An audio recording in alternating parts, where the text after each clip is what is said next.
মই মুখ্যমন্ত্ৰী হৈ থকালৈকে অসমত মিয়া শান্তিত থাকিব নোৱাৰে।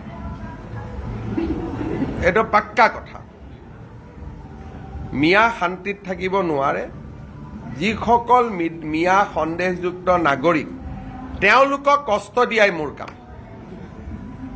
গতিকে কষ্ট পাই থাকিব, এনেকে সাংবাদিকৰ আগতে দুখ প্ৰকাশ কৰি থাকিব, বাকী ৰাস্তা নাই। গোৱালপাৰাত হৈ গ'ল, 2 এদিনতে নগাঁৱত এভিকশ্যন হ'ব। 2 এদিনতে যিমানে এটা ষ্টেটমেণ্ট বেছি দিব সিমানে এভিকশ্যন হ'ব।